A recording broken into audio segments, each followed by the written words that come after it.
Machiegni kendo nyakora mga jwang chenro en migago wadhi mbele gi weche manyien. Jagoro maduong' mar riwruok mar jotich kotu odokne paro mar chik mar omenda ma higani kowacho ni joma kwedo parono pok okawo thuolo mar some malong'o.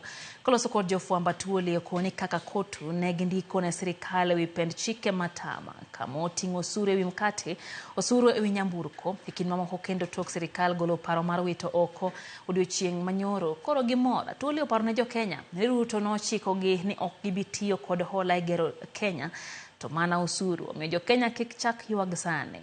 Atwoli ojiwo jo-Kenya mondo omi ochul osuru kowacho ni jo-Kenya biro neno ber mathoth.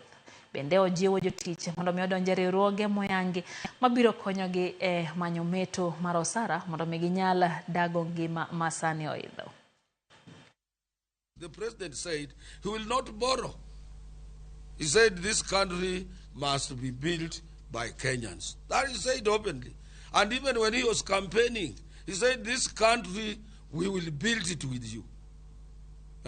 Tutajenga hii serikali na nyinyi, watu wa mkokoteni, watu wa bodaboda. He did not hide. He said you will be part of this system, which happens elsewhere in the developed world.